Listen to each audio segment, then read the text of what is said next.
បាទបងប្អូនអរគ្នាបាទនៅពេលនេះ Honor ចេញម្ដងពីរម៉ូដែលតែម្ដងក៏លេងឈុតធំតែម្ដងគឺគាត់ចេញiPad បាទមិន iPad ទេគឺ Honor Pad មួយម៉ូដែលហើយនឹង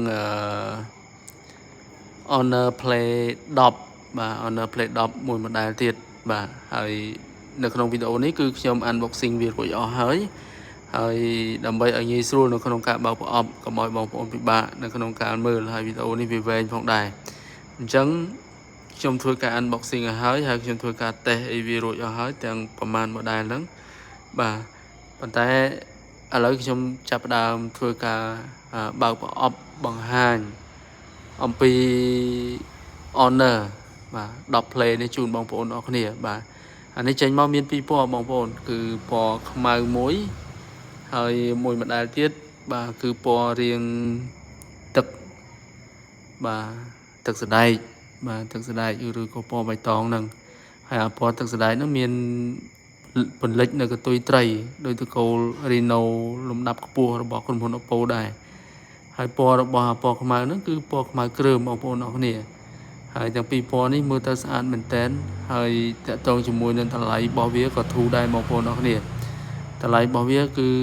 $68ទេបាទគឺធូរជាងក្រុមហ៊ុនដទៃ$1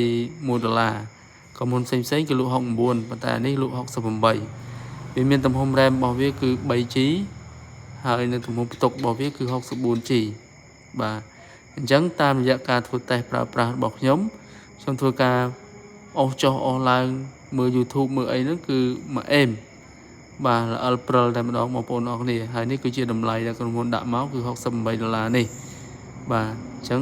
បងប្អូនបើមានតម្រូវការយើងអាចប្រើប្រាស់បានប៉ុណ្ណឹងបងប្អូនបាទខ្ញុំធ្វើតេស្តទៅឃើញវាដំណើរការល្អបាទលេងបណ្ដាញសង្គមមើល YouTube មើលអីហ្នឹងគឺមួយអេមមួយឆ្ងាញ់និយាយទៅវារលូនជាងអាតកូលមុនណាបងប្អូនបាទដូចជា Honor X6B អីណានេះនោះអត់សូវប្រកែអត់សូវល្អះដូចនេះទេអានេះវាល្អះជាងបងប្អូនហើយរូបរាងរបស់វាក៏វាស្អាតជាងតកូល X នឹងដែរបាទអានេះ10 play នេះមើលទៅវាស្អាតបងប្អូនអរគ្នាបាទទាំងពីរ model ហ្នឹងមើលទៅស្អាតមែនតើហើយតាក់ទងទៅនឹងការអូសចេញចូលអីខ្ញុំប្រើប្រាស់ខ្ញុំបើកប្រអប់ហើយខ្ញុំធ្វើការតេស្តសាកមើលគឺវារលូនបងប្អូនអរគ្នាបាទអញ្ចឹងខ្ញុំទុកវាមួយដុំសិនហើយមើលប្រអប់របស់វាបងប្អូនបាទហើយប្រអប់របស់វាមានដុំសាកមានខ្សែសាកបាទហើយនឹងមានខេសអីអញ្ចឹងទៅបាទបានធានាបានអីសភៅណែនាំអីអញ្ចឹងទៅហើយក្រុមហ៊ុនក៏មានការ free បាទក្រុមហ៊ុនក៏មានការ free ដូចជាបាទដូចជា cache ដូចជា skin អីបន្ថែមទៀតសម្រាប់បងប្អូនអរគ្នាណាបាទឥឡូវយើងទៅមើលpad Honor Pad បាទ Honor Pad បាទ X7 បាទដែលមានទំហំអេក្រង់ 8.7 inch ម្ដងបាទហើយនិយាយចំទៅសារ Honor ដែរ Honor ចេះរកកាឡារលុយឃើញបាទចេះធ្វើមិនចេះធ្វើ iPad ទេចេះធ្វើ Honor Pad មករលុយឃើញបាទអានេះប្រព័ន្ធ iPad mini ដែរបាទហើយតម្លៃវាតែ$129ទេបងប្អូនអរគ្នាទំហំ RAM របស់វាគឺ 4G បូកនឹង 4G ទំហំផ្ទុករបស់វាគឺ 128G ហើយបើតាមរយៈការធ្វើតេស្តរបស់ខ្ញុំបើកប្រអប់ unboxing អីទៅរូបរាងរបស់វាស្អាតបងប្អូនអរគ្នាហើយតើតើនឹងការអូសចេញចូលមើល YouTube អីគឺរអិលព្រិលតែម្ដងខ្ញុំសូមសរសើរដែរចំណុចនេះហើយអ្វីដែលពិសេសគឺ Honor បានប្រើនៅបន្ទះ chip Snapdragon 680ទៀតបងប្អូនអរគ្នាបាទ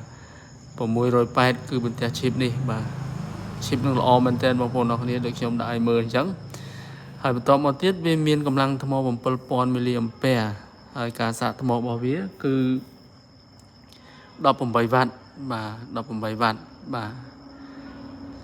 អាហ្នឹងគឺតកតងទៅនឹង spec របស់វាហើយវាមានលក្ខណៈពិសេសជាច្រើនទៀតបងប្អូនបាទដែលក្រុមហ៊ុនបានផុសនៅខត្តប័ណ្ណមកឲ្យយើងមើល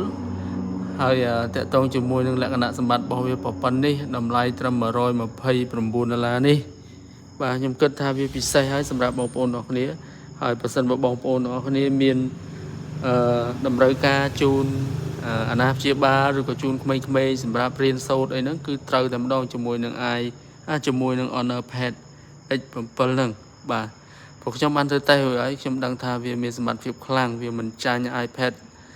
តម្លៃក្បែរ200ឬក៏200ជាងតិចតួចទេបាទខ្ញុំធ្វើតេស្តវាទៅគឺវាល្អប្រើនៅក្នុងការប្រើប្រាស់មែនទែន